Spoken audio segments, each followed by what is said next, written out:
চলচ্চিত্রের পর এবার ওটিটি মাধ্যমেও পা রেখেছেন পূজা চেরি। শনিবার রাতে ব্ল্যাক মানি ওয়েব সিরিজের আইটেম গান প্রেমের দোকানদার মুক্তি পেয়েছে।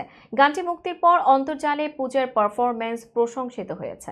গানটি শেয়ার করে আদর ভরা এক স্ট্যাটাস দিয়েছেন অপু বিশ্বাস। বিস্তারিত ডেস্ক রিপোর্টে।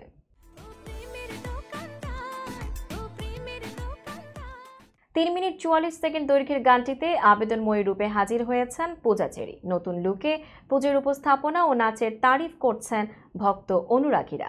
সেই গানটি নিজের ফেসবুকে শেয়ার দিয়েছেন অপু বিশ্বাস। সঙ্গে তিনি লিখেছেন, আমার ছোট বোনটা এত দারুণ নাচে। অপু বিশ্বাসের করা সেই মন্তব্যে পূজা লিখেছেন, বড় বোন যেরকম ছোট বোন তো সেরকমই হবে। প্রিয় চট্টোপাধ্যায়ের লেখা প্রেমের দোকানদার গানটির সুর করেছেন আকাশ। এতে কণার সঙ্গে আকাশ নিজেও কণ্ঠ দিয়েছেন। এই ওয়েব সিরিজের মধ্য দিয়ে দীর্ঘদিন পর পরিচালক রাফির সঙ্গে কাজ করলেন পূজা চেরি। রাফির প্রথম সিনেমা পোড়ামন 2 দিয়ে সিনেমার নায়িকা হিসেবে যাত্রা শুরু করেছিলেন পূজা। এরপর তারা দহন সিনেমায় সর্বশেষ একসঙ্গে কাজ করেছিলেন।